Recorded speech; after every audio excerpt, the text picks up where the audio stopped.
A lot of people are asking what they're used to eating. I like the primal goat's milk better, but this is a little cheaper. And I give them, the first thing I do before, so while I'm getting their breakfast ready, I just give them a teensy bit of goat milk. So if you had a single saucer for one dog, that'd just be a little bit on the bottom, you know, a couple tablespoons, 4 tablespoons. And they gobble that up while I get their breakfast ready.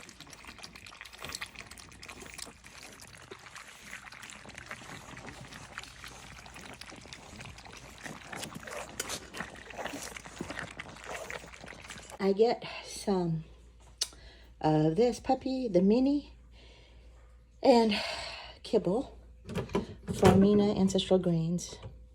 I keep it in this bin, but put a little water in there and soften it. Sometimes I'll put some goat milk. I like the raw goat milk for them, but sometimes when I travel, I get this. And just add a little warm water. They already had their goat's milk this morning. I wouldn't normally do this also. Then, I don't let it get all the way soft anymore. In the beginning I did. But I never ever, even with my adults, give just plain dry kibble. They can choke on it. I've heard stories of that. So I always moisten it. And for the puppies, I let it sit just a bit. I add ester seed powder. You would just use about that much or less for one puppy, but if you do too much, they'll get diarrhea. It won't hurt them and just make their stool soft. Multiple vitamin. I've had different brands. I like the Life's Abundance, but the springtime I've used for a long time. I make it into a powder, so I make sure it's spread evenly. And I sometimes add if their stools are a little loose, or just sometimes every now and then on a regular basis, I add a probiotic. It's a little like a chew tab kind of thing you can sprinkle on. And if not, you can also do some pumpkin. Not the pumpkin pie mix, but just plain pure pumpkin. Or Greek God's probiotic yogurt. You can use a spoon, but I'm trying to film and do it at the same time. Lastly, this is so good for them. The Icelandic sea kelp, or any kind of kelp. I like this brand. I like their brands on a lot of things, but this helps with pigment and toenails, all sorts of great things. I mix in some raw meat as well. This is a special blend we get, that we are part of a co-op in Texas, and it's got the right proportions of muscle meat and organ meat. I also really love, you can get dehydrated nuggets that you just add a little water to, of the primal.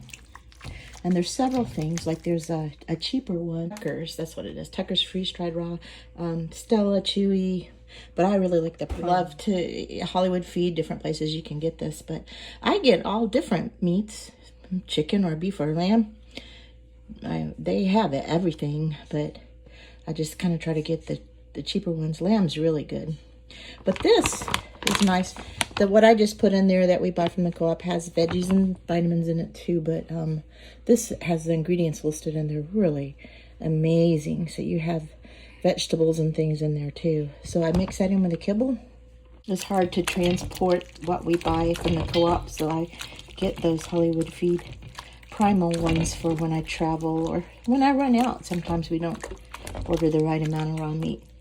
Now, there's theories about mixing kibble and raw, but I don't buy into it. It just doesn't make sense logically if you look at what a dog eats in the raw, in the wild, I mean. So I do mix it together. This is runnier than usual, probably because I added the yogurt, but it will soften. I mean, it will kind of thicken up as it sits here just a bit while the kibble softens some more.